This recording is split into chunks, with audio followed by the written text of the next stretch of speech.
What is going on, Internet? Eric Van Holt's back again with another e-commerce conversations. I hope all is well on the other side of the internet. On the other side of the internet from me, John, welcome back. Thanks, Eric. It kind of sounds weird to hear you in 1x speed because I listen to everything so fast. So in my mind, that intro is actually much more rapid, but no, it's great to be back. Well, maybe sometimes I do it a little bit quicker. But it's good to be back. A regular, not only are you a listener of the show, but you're also a guest of the show. Last time you were on the show, you were with Stryx. What the heck you doing now? Yeah, I think we talked right after Shark Tank for Stryx. And then end of 2022, I moved into TRX, which is known as the global training company. So it's those black and yellow straps most people know from almost every gym. It's kind of crazy how penetrated we are. Well, I think you and I share a lot of similarities. Those regular listeners know that we lost Target, I guess, in 2022 and, kicked off 2023, 2024 for us, which were pretty abysmal years. I think Stryx was part of that decision as well, right? Are you able to talk about that at all? I don't know what my paperwork says. Okay. So yeah, we were in Target with you, and actually going through that process, you were massive help. Just thinking about, do we do it? How do we do it? Like a lot of questions on there. And then yeah, you and I were both in the same floor reset, Strix and Beer brand that removed a ton of brands. We had gone in, we had launched in 2022, and then we were part of. There's 4 or 5 other brands that came in at the same time as us, and by the end of 2022, when they did the reset in 2023, all of them were out. It was like it wasn't even necessarily performant. Like there's other hands and strings that are really going on there because we saw the sales in the channel, and like it was actually hitting above the benchmarks that they had set for us, which was great. But I had a few other things from up above some of the decision makers that could have led to that. And I was actually at Target right here in Delray Beach a couple weeks ago, and the men's aisle is like really sad here. So part of the reason we wanted to be in there is it was a really nice presentation. They were leaning into men and they saw it as a growth category. But I think what they might have seen in the macro, if I have to put my not tinfoil hat on, but I think they just saw that women's beauty was just growing way faster than men's. And because if you look at the women's space in any of the targets, it's amazing. And the men's space is just kind of an afterthought continually. So, Yeah. Well, I think that Ulta is pulling out of Target as well. So there's Ulta is out of Target as well. That. Yeah. But I think that might be Target just owning more of their own shelf space. I think they might have realized they don't need Ulta necessarily. But Target has a good history of that. I mean, Target has Starbucks in a lot of their places. Target has decent partnerships on that side. So the Ulta one is pretty interesting. Yeah. Yeah. I think you gave the polite version. I think we didn't check all of their initiatives. We tried with our aluminum packaging, but there's just some things at Beard brand that we couldn't change. Like who owns the company. So, those are yesteryears. Obviously, after that happened, you're now at TRX. So you had to make a transition. I think the people can probably put 2 and 2 together. But what is it like to kind of make that transition from, kind of owning, operating your own brand to helping build another brand? Yeah. So talk about being a listener and a guest. We connect all of the e-commerce conversations universe here together because Patrick at Supply was actually the one who introed us to Foundry. So Foundry actually picked up Stryx and kind of brought it into their portfolio. And it's a really good idea, right? Is they had a shave brand, they kind of had like a beard brand, they added cosmetics, and then they picked up Blue. Oh, I'm gonna forget what the Blue Atlas brand. Blue Atlas. They picked up Blue Atlas after that. And so that kind of roll-up strategy makes a lot of sense. And it wasn't long after they picked up Stryx, I started getting emails about Supply razors to like it was like a Stryx branded email, but it was Supply razors. It was like, yeah, that's perfect. That's like a really interesting way to do it. But yeah, it was a pretty fast transition. I mean, it was almost like walked out of Stryx one day and walked into TRX the next day to pick that up. And some of that was timing on TRX's side. So TRX had gone through a bankruptcy in early 2022. They were really the first major fitness brand post-COVID to go under. because there was such an crazy ramp up in 2022 of anything fitness was selling. It was like if you sold a fitness thing, you were moving, and retailers are all over it. Like at one point, TRX was in Nordstrom, REI, Hy-Vee, like name a retailer. They tried to do a fitness assortment at that point, and TRX grasped on it. But then the music stopped around that point, and there's a lot of other detail there. And so in August, Randy, the founder, reacquired TRX with this guy, Jack Daly, who I know. And when they came back in, it was, the conversation was really like, hey, we got this brand who's been around for 20 years, went through bankruptcy. We got to refresh this thing and make it kind of like modern for the next generation of fitness. And at one point, I had said, that's a great idea, but I'm not moving to Florida. And then they went away for a while, and then they came back and they're like, oh, come on in. Now I live in Florida, so you can also put two and two together. Uh, but yeah, so coming into TRX, it was really, I came in with a narrower view, which was I'm going to focus on the brand and focus on like brand marketing, content, and like the idea of the brand. And so my first real project was to do like a brand study because it is a globally known brand. We're in over 80 countries. And so it was really like, what is TRX? Who is it for? What does it mean in the market? And I did a brand study, which actually tapped into a uh, a whole period of my career, which was selling SaaS software for gamified surveys. So then I came in and it was like, all right, let's figure that out. And then we did a brand refresh. And so I'm the guy who went to Randy, was like, what if we change the logo of this global brand? What do you think about that? He was on board. We changed it, and it's been pretty good since then. But it really has been interesting on that side as I came in with the brand view, and then I quickly took over all of marketing. So that became like a global position. And then about a year later, I took on the responsibilities for each of the individual revenue channels. So e-commerce, Amazon, retail. And that makes a lot of sense though, because anything you do at the brand level, you want to kind of be across all the channels. The other big pieces of the business is our commercial business and our education business. And that's really like the, TRX as a whole. And so it's been interesting to kind of shift from everything and I think it's even more personal because Stryx was, at one point, 90% of the new revenue is coming from videos of my face on TikTok.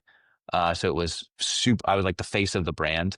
And my goal with TRX has been, how do I translate what I learned in that 3-year period to not be the guy in front of the camera, but instead be able to kind of like share that across everything that we do. And so I did get in front of the camera for a video a couple weeks ago. That was my first one in 3 years. We'll see if there's any more there. But yeah, shifting from everything I do is me, my idea with Devere, we really had a lot of that stuff, to now this is a global brand that exists and people have tattoos of it. So how do we really leverage that and continue to drive innovation? Well, let's kind of, I want to circle back to what you mentioned when you came on board, which was you were the dude that pitches a new logo with the whole Cracker Barrel thing that's gotten a lot of flag. It seems like every time a brand comes out with a new logo, everybody hates it. Did you guys experience something different? It was actually the opposite. So we have in Europe in particular, we have about 25 distributors who have been with TRX like since Randy was selling this himself. So we have like a really deep bench of people who love this brand. And the company actually wasn't called TRX for a while. It was called Fitness Anywhere. And then TRX became a sub brand. And then TRX became the brand. And so when we did it, I was super intentional about the way we redesigned it, which was it still needed to look and feel like TRX, but it needed to have kind of like a newer flair to it. Cause like everything that I do from the moment I came in was like, how do we honor the heritage of TRX, but then make sure that it's current? And I wasn't set on changing the logo when I came in. It only really came up a few months after. And I was like, I'll tell you the period that I did it is we were building a new headquarters in Delray Beach, and I saw a rendering of the building with a TRX logo. And I thought to myself, if we don't change it right now, it's never changing. Like if you put that building on the logo on the building, that's it. And so that was kind of the idea, was we're building a new headquarters. It's a new era of the company. How do we still make this look like TRX? And so that's why it's not a dramatic change. It still says TRX because that is the iconic. There's not a lot of 3-letter brand names out there. But then it took everything from the black and yellow, which is the iconic colors, put that in there. And then it's actually taken us till about now to change all of the product line over because we have a lot of SKUs and they all have the old logos on it. So we've been slowly changing packaging, straps, all that stuff. And so we've done it in a pretty cost-effective way. I think one of the big things with something like a Cracker Barrel is they have to change every restaurant. They have to change. There's so much to it, and we've just kind of done it slowly. We did it digitally first, then we started doing products, and then we kind of moved through the rest of the line. But I was very cautious because I had studied design in college, so I know what logo changes tend to go for. And so to me, as long as it was supported by Randy, the founder, and kind of like everything going forward, that was Did you do like a big announcement or a big push, or was it just kind of like, hey, let's make some kind of tweaks here and there, and just kind of subtly roll it out? yeah, it was more subtle. What we did was we showed all of the internal partners. We showed all the distributors. We showed anybody like internal, anybody close, like retailers. It was something we announced to them. But the other piece of it that I liked in the DNA is it was actually done by the guy, designer who originally did the very first suspension trainer and TRX branding. So it was like he was with Randy in the garage. Then he went off and had a career and designed everything, and we brought him back in, and he then did the updated logo. So I think that's like a nice touch too. But no, we shared it with the partners. We said, hey, this is the new logo. That was us really going to them saying like TRX is back and TRX is kind of refreshed. And then we just, hey, we'll change this stuff over time. So it was actually it was pretty smooth. Yeah, yeah. So anyone with the tattoos getting upset you're changing the logo, or So far, no. okay? So far, no. It's a tough one to modify. They wouldn't be able to modify it. They'd have to get a new one. Yeah. It's funny you mentioned the tattoos because we've got some customers who have tattooed Beard Brand or the Beard Brand logo on their body. And part of me is like, I got to keep Beard Brand going for those guys. Like, I got to Yeah. make sure I stay with the company, keep like the values of the company going, like, make sure that, Beard Brand will always represent Beard Brand for those people who have, tattooed their bodies permanently with the brand. Yeah. You're one thing that you kind of talked about. You head up retail, you head up direct to consumer, Amazon, a bunch of different channels, global. Walk me through, how the strategy works with the prioritization for all the different channels. How do you get them to work together? Do you have various emphasis like, oh, retail gets number one priority and then we price everything to match retail, or what's the strategy behind handling all the different channels? Yeah. So there's pretty good harmony on them now, and it really is tailoring each channel to what has to be done for it. And the best case of that is Amazon is a marketplace that is like a knife fight every day. So we can't put our high price items in there and hope they sell. It's like we have to have what we call like our fighter SKU. So like we have to have a low price SKU that we're able to compete with all the other kind of versions that are out there. And then so I would say that the tail that wags the dog really is ecom for us, because we want that to be the best representation of the brand, and we have our higher price, better products on ecom. Then Amazon is really like, okay, we have even though we sell the suspension trainer in a lot of places, we have 18 versions of it because of channel conflict. So we have the 2 SKUs that are better on ecom. We have 3 SKUs on Amazon, a good, better, best. And then in retail, we have a good and better there. And then we have international SKUs. That's a whole other ball of wax to get into. But then in retail, it also is, it's got to be priced to sell. It's got to be value, and it's got to have like tailored messaging. Specifically, there is very sports specific. So like a lot of our messaging in retail tends to be, we have these programs in our app. We have TRX for golf, for pickleball, for tennis. We have all these sports specific things. So we message that in retail. Amazon, we find people are just looking for like home gym, home strength stuff. So we tailor a lot of our keywords and our messaging there. And then on ecom, it really is like, this is the best strap. This is the iconic one that you all know. So we kind of tailor the messaging in each of those and the SKUs for them. And then on ecom, we have a couple of ecom specific SKUs, like our weight vest. We have a 20 and 40 pound weight vest. So is like one of our sleeper hit products. And that one we like keep for ecom because it's high price, wouldn't really sell on Amazon. There's a couple retailers that have taken it, but it's that each one kind of have that. But then the bigger thing above those, that's like the consumer channels. The bigger thing above those is how do we take what we're doing either in consumer and move it to commercial, or what do we do in commercial and move it to consumer? Because there's always like that balance between them. And that's where I think we're hitting our stride now. Is it kind of took me 2 years to really figure out the fitness industry, because I came in knowing ecom and branding, and I had that retail like between CVS and Target and Nordstrom. And now I've really started to understand how we sell education to all the personal trainers, what commercial needs are, and how can I take those things and bring them, between the channels. And so that's where I think 2026 is looking really interesting. Let's walk me through like kind of operationally that you have, let's say, 18 different SKUs for the same product because of all the different contract channels. How different are those products? Is it simply like the color of the strap or the thickness of the strap, or, is it the material? Is it really different? Walk me through how you set those up, and are any of the products like multi-channel? There are some that are multi-channel that are like retail and commercial SKUs, but yeah, they're all fairly different aesthetically. It really breaks down to good, better, best being, like the lower end strap doesn't has like a foam handle versus a rubber handle, and then when we get into like the good strap in retail versus Amazon, then it's a color change. And so it's like this one is exclusive to these ones. So it is some of those. What we've done in the past couple of years is also combined more of the back end products. So like a carabiner, it's like we had a bunch of different versions of a carabiner, which is how you clip it to the top of the racks. It's like, all right, we had a bunch of different versions of those. We consolidated those. So it's like the real key features of the strap around handle, foot cradle, thickness of the strap itself, and then the color. It's like those are really the four variables across all the SKUs, just to make sure we have differentiation. And then because the Amazon Fighter good SKU, we don't want to get price matched in retail, and we don't want retail to give us crap because whatever's going on Amazon.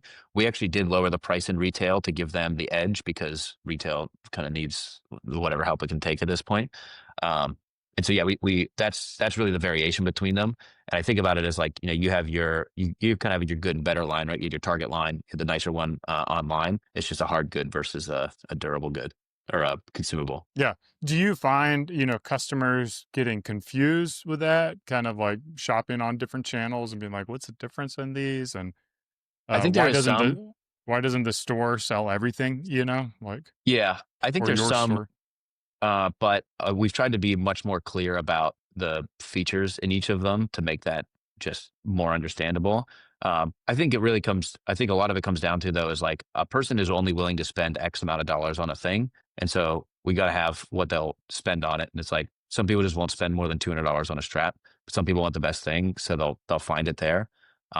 We've had very little kind of outreach based on that, and we tend to find if somebody wants a suspension trainer, they'll pick up the one that is kind of right for them. So um, yeah, and I think from there we've now started to experiment with more colors, which is way outside of the original strap idea. It was always going to be black and yellow, but we had a camo one now. I did my first major licensing deal with Ohio State. We have a red one now, Oh. so we're testing that in the college. I think there's a lot in the sports side of things. Will be interesting.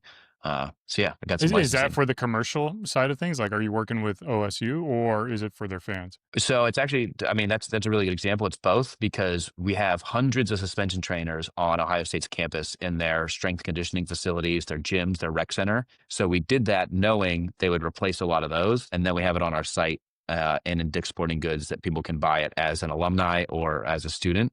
And so that was really the first test on.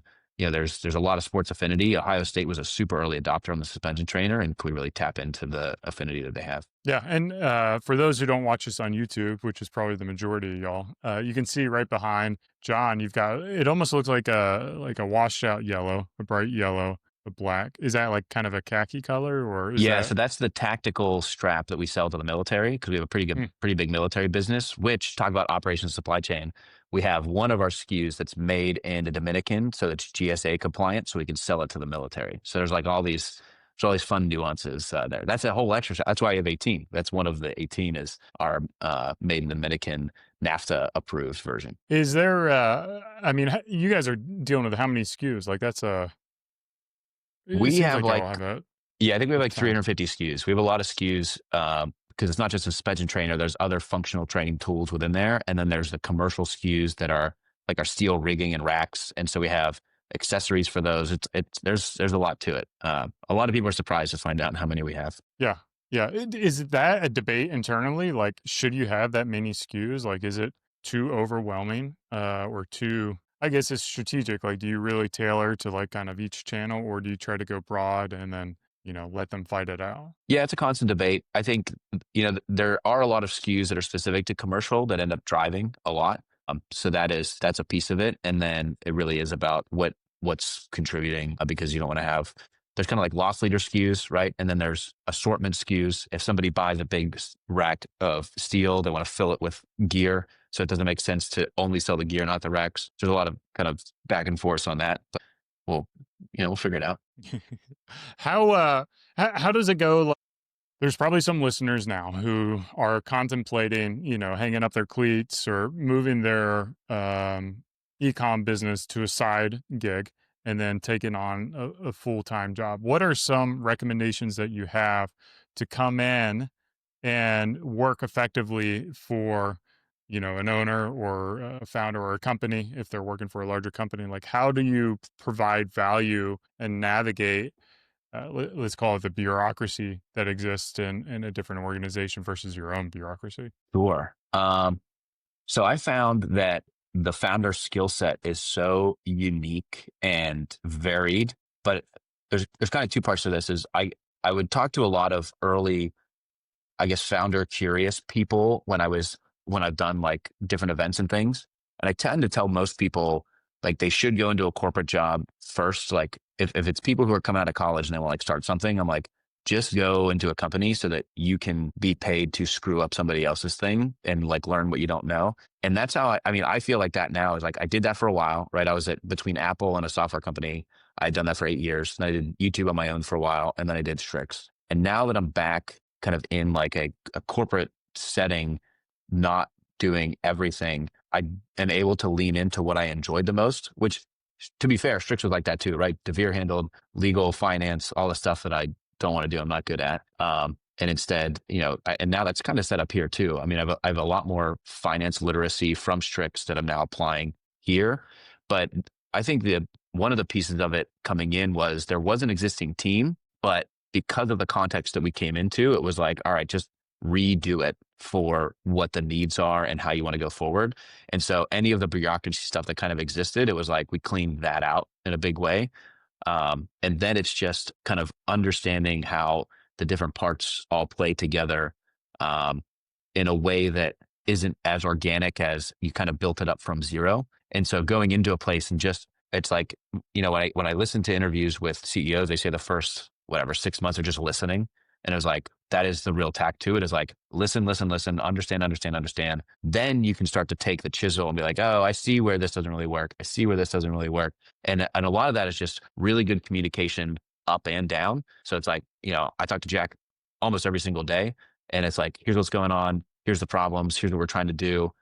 Really communicate that, keeping yourself kind of organized. And then how does that kind of dissipate to the rest of the team? And in some ways, it's just like being a founder again, right? It's like you still have to get people on board. You still have to sell them a vision. You still have to get their feedback on what is and isn't working. And so it is just kind of like having a specific lane, but still using your varied skill set around there. Because if you go into like a leadership role in a corporate environment, like you're going to have as much ambiguity as you might have had as a founder. You just have to take a little bit more ideas from the top. Yeah, yeah. So, like, what does that look like? Jack is who you report to. He's the founder Yeah, or he's a the owner, CEO. Yeah. CEO. Okay.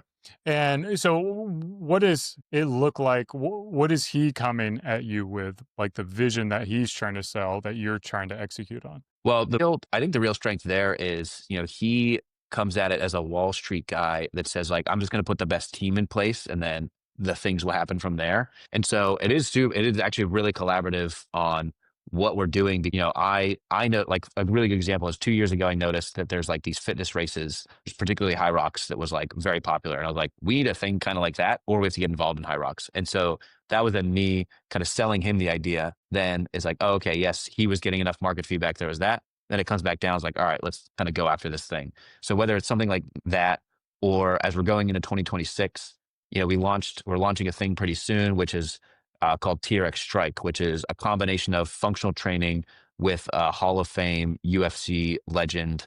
And it's like his training regimen. So we package that up and we're going to sell that to gyms. And so now going 2026, it's like, okay, we see that this is a really good formula. Why don't we plan to do 2 more of those types of things next year? And so like he and I are like, that's really where it is. And like his vision is, how do we just make this a brand that continues to be notable, innovative, and important in the fitness industry? So it's like, all right, that's vision. So then It's really is like hear me as like, oh, okay, these are the things we need to go after for that.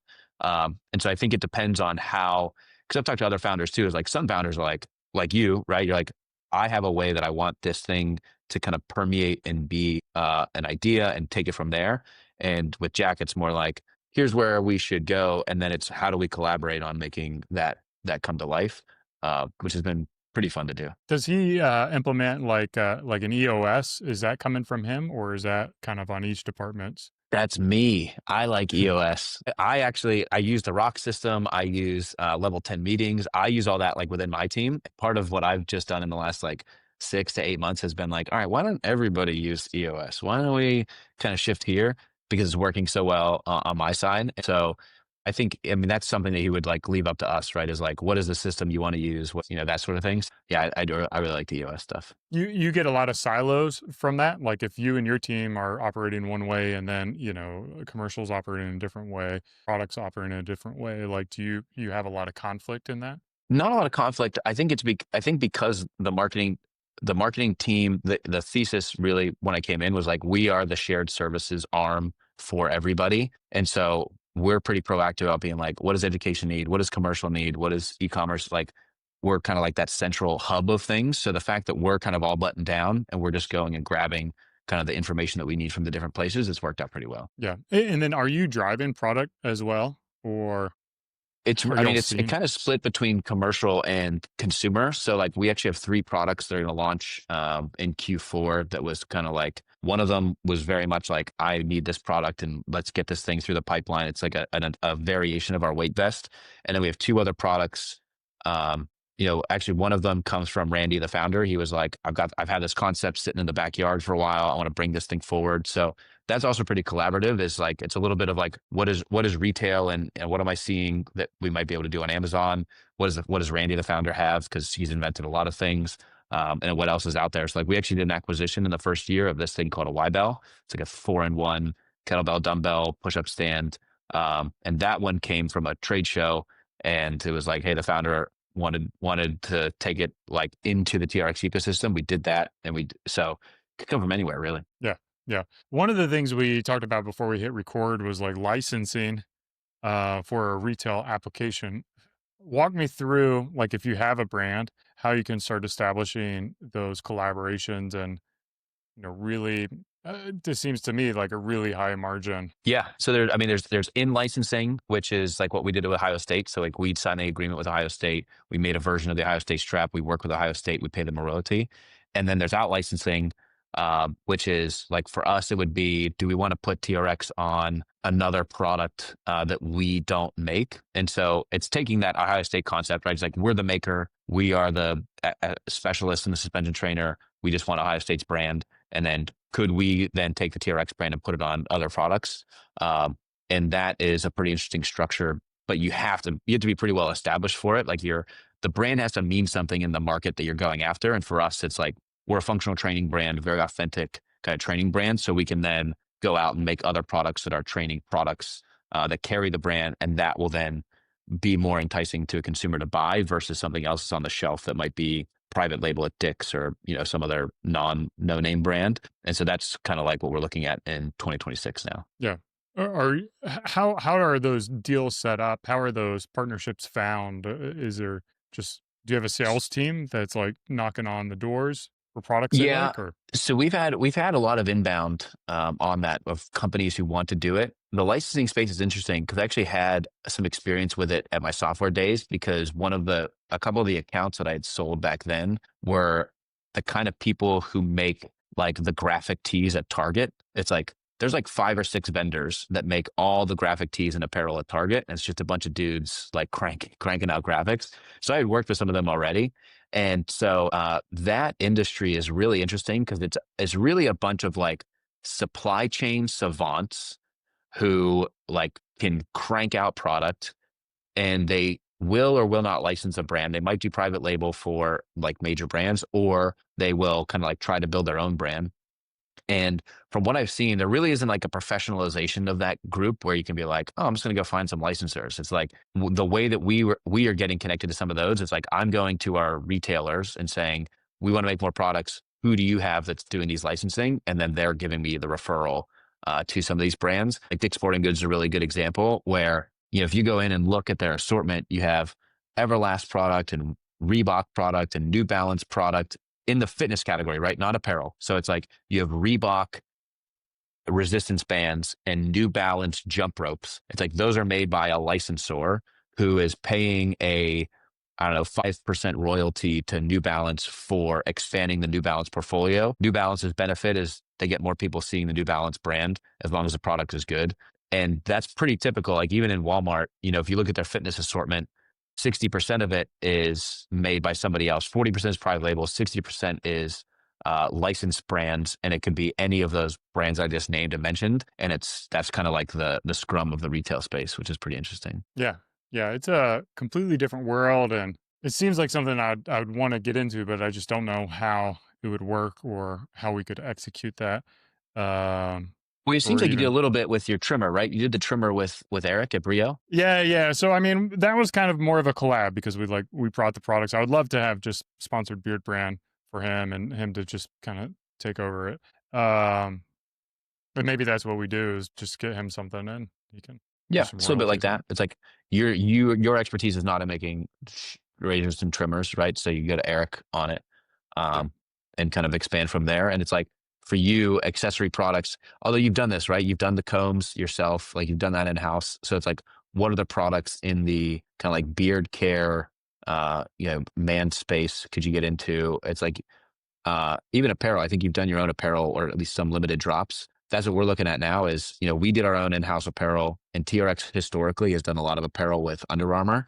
But if we wanted to have like a true apparel line, you go to somebody who like really crushes at apparel and you have them license it and go from there. Do you have to buy those products and resell them? No, the Or do licensing you just let agreements. them? Yeah. Yeah, the licensing agreements is like they do everything, just pay your royalty. So like with Yeah. Ohio State, it's like we showed them the product before we took it out and we do everything. We just pay them the royalty. So with these like licensing groups, it really is like turnkey. They have their own sales team, they hold the inventory, they sell it to the retailer, they do every single thing. They're just now we work with them on what is the assortment, what are the products, do we like these products or not, the design, like you have say of that as a licensor, but then everything else is just handled by them. Yeah. Yeah. So you don't have to like worry about, you come out with you license TRX to a different brand, different product. So you have this new product that exists. You're not going to try to sell that on your store as well and kind of include it into your own family of products. That's the current debate. Yeah. Yeah. Because I mean, from my perspective, it's like, again, if we have this utility trimmer here that's got the beard brand is branded that way, we've licensed it out, our customers might run across that and be like, why is it not for sale on beardbrand.com? And then it's like, well, we don't actually Totally. make it. Da, da, da. So where can people follow you? Where can they buy some TRX bands? We can find us almost anywhere, but trxtraining.com is your best place to go. And then I'm not really active on X anymore. LinkedIn is the best place. Hit me up on Oh, LinkedIn and geez. Terrible. I go there. Yeah. I'm just a lame old man now. You live in the corporate life. You got to be on LinkedIn, I suppose. Yeah, no more TikTok either. It's been nice to be not in front of the camera for a little Yeah, bit. I hear you on that. I got to do a live stream in 30 minutes. So one after the other. John, this has been another e-commerce conversations. I hope our listeners enjoyed it as much as I did. Cheers. Keep on growing.